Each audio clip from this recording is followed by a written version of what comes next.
नमस्कार, are Nayak Hindi education में आप सभी का स्वागत है। आज हमारे अध्ययन का विषय है पर्दा कहानी, जो लेखक यशपाल द्वारा रचित बहुत ही प्रसिद्ध कहानी है, जो आपके बीए के पाठ्यक्रम में या एमए के पाठ्यक्रम में कहीं ना कहीं रखी गई है। तो चलिए इसको हम जानते हैं। पर्दा हिंदी साहित्य के प्रसिद्ध कथाकार यशपाल द्वारा रचित एक अत्यंत मर्मस्पर्शी और यथार्थवादी कहानी है।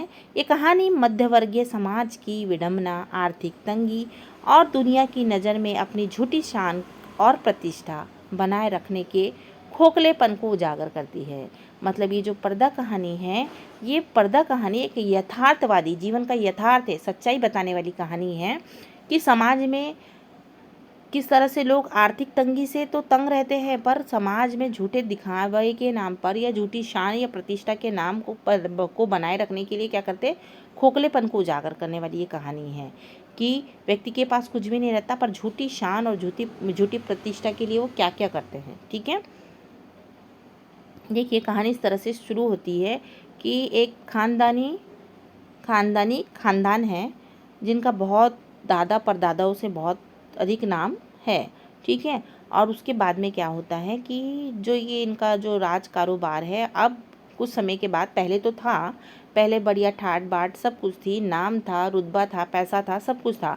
परंतु क्या होता है कि अब बंटवारा हो चुका है, अलग अलग भाई लोग बढ़ चुके हैं और अब आमदनी का जो सोर्सेस है वो भी ख़त्म हो चुका है। तो फिर उसके बाद में क्या होता है कि अब जो पुरानी हवेली है उसमें भी जनसंख्या बढ़ गई, और जनसंख्या बढ़ने के कारण अब जो पहले बड़े इसमें रहते थे, अभी एक ही घर में या एक ही हवेली में काफ़ी सारे लोग आ गए हैं, रहने लगे हैं, और फिर जगह की कमी होने लगी। तो फिर उसके बाद किसी न किसी को जाना ही पड़ता है, हटना ही पड़ता है। तो उसी प्रकार जो चौधरी पीर बख्श है, इस कहानी के प्रमुख पात्र, उनको भी अपने परिवार को लेके अलग किराए के घर पे जाना पड़ता है। पर वो जाने के बाद क्या होता है कि जो उनकी झूठी प्रतिष्ठा है, शान है, वो उसको बनाए बरकरार रखते हैं, और उसको करने के लिए वो क्या करते हैं, कर्ज पे कर्ज लेते जाते हैं, कर्ज पे कर्ज लेते जाते हैं। और उसका जब भुगतान करने की बारी आती है तो उनके पास उतना पैसा ही नहीं रहता है। नाम बड़ा है, इज्जत है, परंतु आमदनी नहीं है उनके पास, और जो नौकरी है वो भी छूट गई है। वो छोटी मोटी नौकरी करते हैं, पर उनको उतना भी पैसा नहीं मिल पाता है कि वो अपने परिवार का पेट भर सके या फिर जो कर्ज लिया है उस कर्ज को चुका सके। तो इसमें यही बताया है, आगे हम कहानी में देखेंगे। तो फिर क्या होता है कि ये जो पीर बख्श है वो क्या करता है, कर्जे के डर से, क्योंकि देखो अभी वो उनको जो नौकरी मिली है उसमें उतना आमदनी होती नहीं है और घर को चलाना मुश्किल हो जाता है, और जिससे कर्ज लिए है वो कर्ज भी छुटाना मुश्किल है। तो ये क्या करते हैं, कर्ज वाला जब कर्ज लेने के लिए आता है ना, तो ये इधर उधर मुँह छुपा के भग जाते हैं, ये कर्ज वाले के चक्कर पे घर पे ही नहीं आते हैं। तो जो कर्ज वाले हैं वो चक्कर लगाते रहते हैं, और एक दिन वो फिर क्या करके घर के सामने आकर तमाशा करने आ जाता है। और फिर बाद में क्या होता है आगे देखते हैं। ठीक है, तो देखिए यहाँ पे चौधरी पीर बख्श है, यानी इस कहानी का मुख्य नायक है, जिसके दादा एक सम्मानित और एक अच्छी आय वाले दरोगा थे। ठीक है, खानदानी रईस और झूठे अहंकार के कारण वर्तमान की भीषण गरीबी के बावजूद चौधरी साहब अपनी हकीकत दुनिया को नहीं बताते।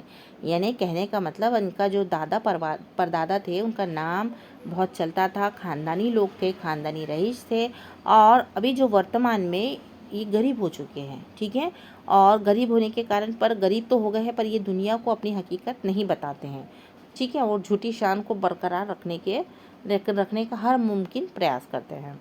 अब ये बाबर अली खां एक पंजाबी साहूकार है, यानी पठान है, जिससे चौधरी ने क्या किया है, कर्ज लिया है। ठीक है, अब देखिए कहानी की कथा वस्तु कैसी है कि चौधरी पीर बख्श का परिवार एकदम अत्यधिक गरीबी में जी रहा है।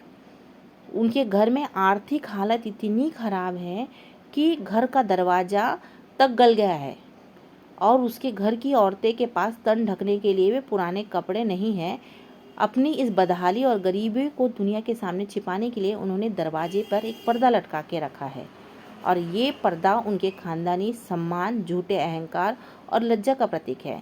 तो ये जो चौधरी पीर बख्श है, देखिए वो क्या करते हैं, उनका जो एक रूम मिलता है, जो उनका घर है, एक रूम में वो सारे रहते हैं। और देखिए जनसंख्या भी काफ़ी बढ़ गई है। चौधरी पीर बख्श की माता जी भी है, और उसकी पत्नी भी है, और जवान लड़कियां भी हैं, और परिवार में संख्या भी बढ़ गई है, यानी बच्चे की संख्या भी, ज़्यादा बच्चे हैं। ठीक है, और उनको तन ढकने के लिए, शरीर ढकने के लिए भी कपड़े नहीं हैं। और क्या करते हैं कि दरवाज़ा इतना गल गया है कि उनकी उतनी औकात नहीं कि वो दरवाज़ा लगाए। तो वो क्या करते हैं, अपना जो ख़ानदानी जो रहता है वो पर्दा लटका के वो हमेशा रखते हैं कि इससे ये दिखता है पर्दा अच्छा, जो ख़ानदानी पर्दा रहता है ना अच्छा कपड़े वाला, वो लगा के रखते हैं कि सामने से कोई भी देखे तो उनको ये लगे कि भैया ये अच्छे लोग हैं, अच्छे घर के ही हैं, ख़ानदानी लोग हैं, यानी उनसे उसकी प्रतिष्ठा हमेशा बनी रहती है। ठीक है। पर घर के अंदर जो है खाने के लाले पड़े हुए हैं, रोज़ आधा पेट भोजन भी नहीं मिल रहा है, और उसके अलावा जो बच्चे हैं वो भी ऐसे ही बहुत ही हालत उनकी ख़राब है। इसके बाद चौधरी जो है कि जो घर की औरतें हैं वो पानी भरने बाहर भी नहीं जाती है, बाहर नहीं निकलती है, क्योंकि यदि वो बाहर निकलेगी तो उनके जो फटे हाल है वो दिख जाएंगे करके। तो पीर बख्श ही अपना वो काम करते थे, पर घर की औरतों को बाहर जाने नहीं देते थे, और उनके शरीर में पता है ना कपड़े भी फटे पुराने चिथड़े उन्होंने लपेटे हुए थे। तो जो चौधरी पीर बख्श है वो क्या करते हैं, वो घर की औरतों को बाहर भी नहीं निकलने देते हैं, और सामने से एक पर्दा लगा रहता है।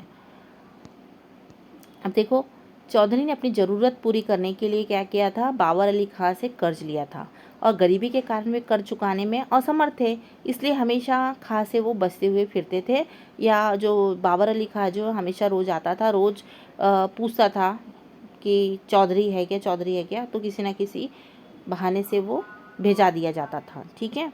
फिर क्या होता है, एक दिन गुस्से में आकर, क्योंकि जो कर्ज मांगने वाला है वो तो रोज़ आके ही कर्ज मांगेगा, तो एक दिन उसका दिमाग बहुत ख़राब हो जाता है, गुस्से में आकर बाबर अली खां के घर पहुंचता है और पैसे की मांग करता है। तो चौधरी उसके हाथ पैर जोड़ता है और अपनी बेबसी बताता है।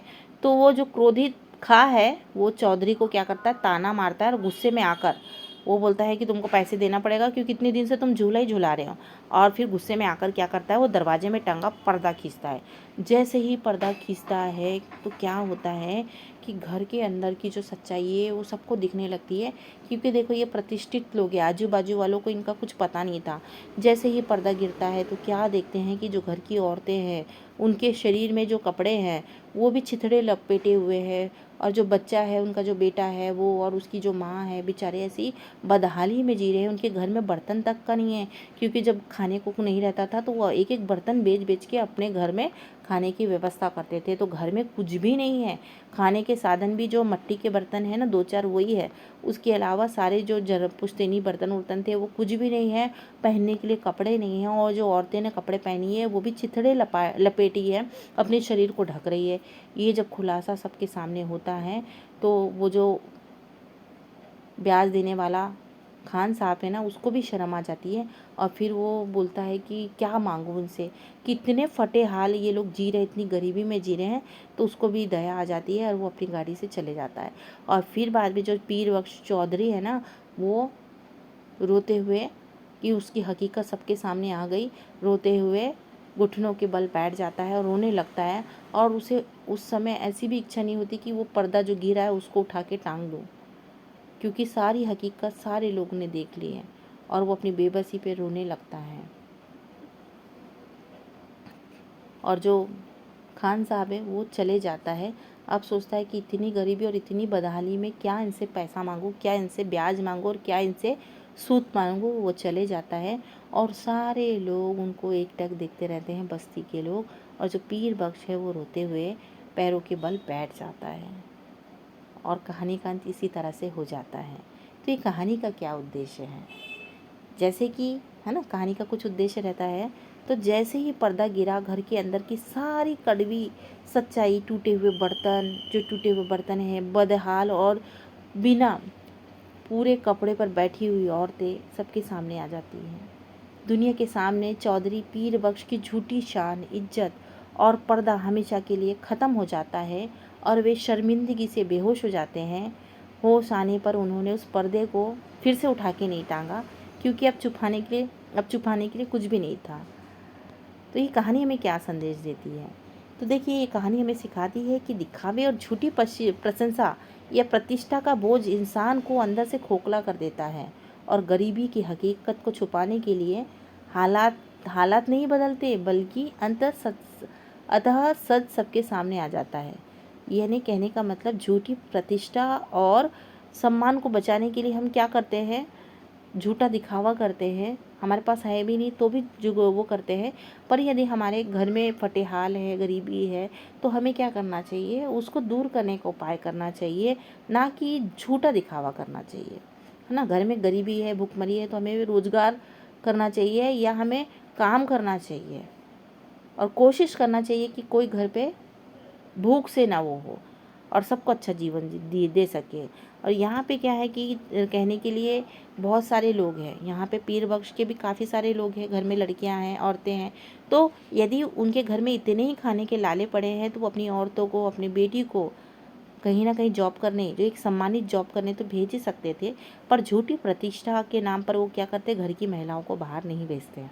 ठीक है, यदि वो अपने घर की महिलाओं को भेजते तो जाहिर सी बात है कि कम से कम एक वक्त का भोजन तो कर ही सकते थे और तन ढकने के लिए अच्छे कपड़े तो ले ही सकते थे।